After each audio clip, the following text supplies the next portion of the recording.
This is Errol with Planetary Television. I'm coming at you live at 11:15 Eastern Daylight Time. Today, August 5th and 6th, the Mars Science Laboratory Curiosity successfully landed on Mars.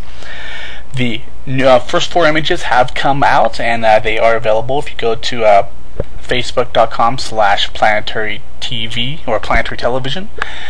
And as always, any future photos or new images or news will be coming to you within a couple days of us receiving them. At this time, there is a live news conference coming from NASA reporting on Curiosity, and I'm going to take this time to go ahead and break into this little update for you to be able to listen in. Once again, this is Planetary Television. Tonight,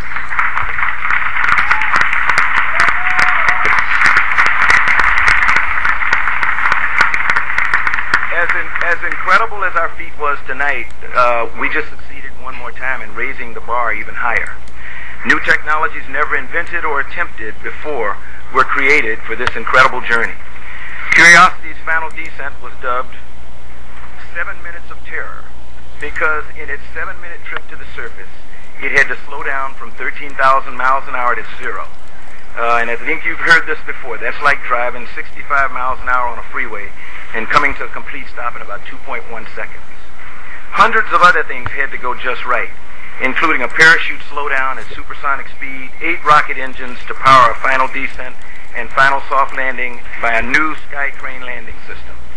Curiosity will spend the next 2 years seeking answers to one of humanity's oldest questions, as it investigates whether conditions have favored development of microbial life on the red planet. President Obama has laid out a bold vision for sending humans to Mars, and today's landing marks a significant step toward achieving this goal. And now it's my pleasure to introduce to you a very dear friend of mine. He is the President's Science Advisor, the Director of the Office of Science and Technology Policy, and a guy who was sweating through this. And as he told me a little while ago, he thought he was going to throw up at one point. And he's probably mad because I told you that, but my friend Dr. John Holder.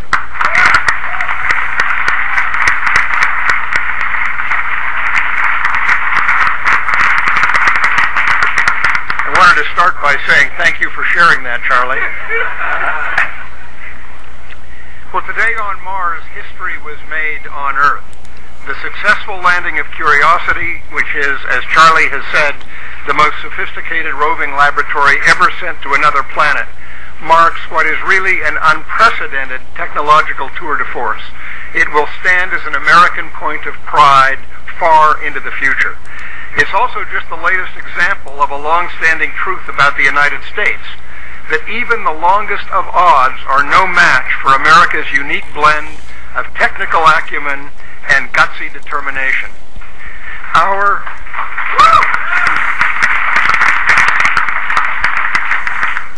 And that's certainly for all of the folks at JPL, at Caltech, at NASA, and our partners whose instruments, as Charlie has pointed out, were on this lander.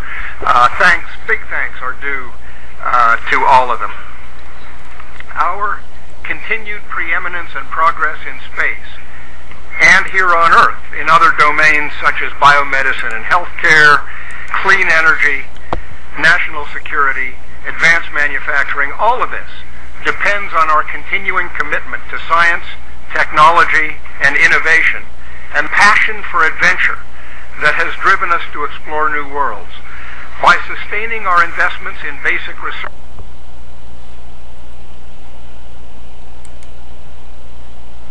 Looks like we have some technical difficulties. And exploration, we ensure that America will remain at the forefront of the scientific frontier.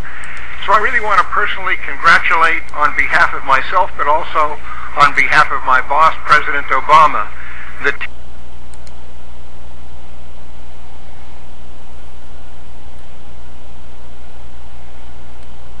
we got some more technical difficulties. Looks like there's a problem with the team here at JPL, at NASA, and around the country that contributed to this spectacular achievement.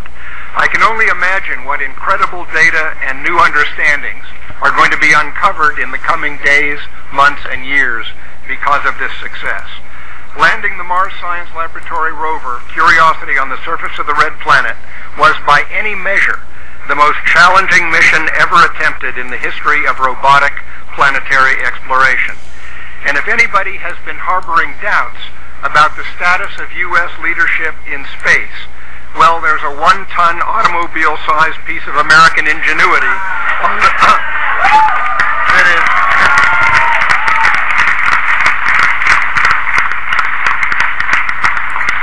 and it's sitting on the surface of Mars right now, and it should certainly put any such doubts to rest.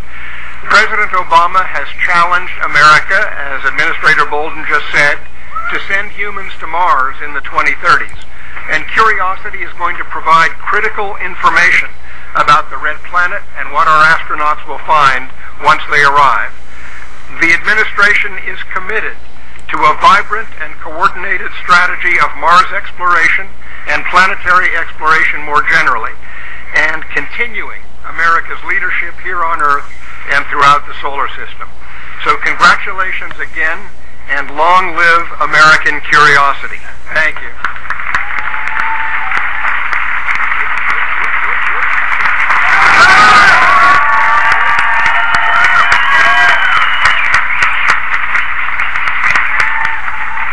Let me thank all of you one more time. John Holden and I, unfortunately, have got to go boogie to go somewhere else. We're going to leave you in the very erstwhile hands of Charles Alachi and the technical team, and they've got a little bit more detailed stuff to tell you. So have a great night, and congratulations to all of you again.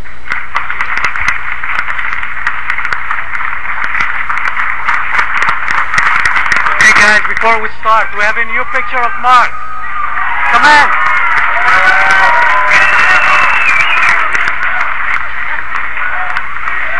Here comes the rest of the EDL team. Mars Curiosity team entering right now. They are quite happy.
That was one of the live coverages, or the live coverage coming from NASA regarding the post-landing of the Mars Science Laboratory.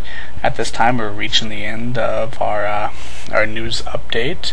You can continue to listen to it live while it's still going on at NASA TV at nasa.gov/ntp.com. This was the post-news conference for the landing of the Mars Science Laboratory at 11:40 Eastern Daylight Time today on August 6th. I want to thank you all for joining me. This was Planetary Television.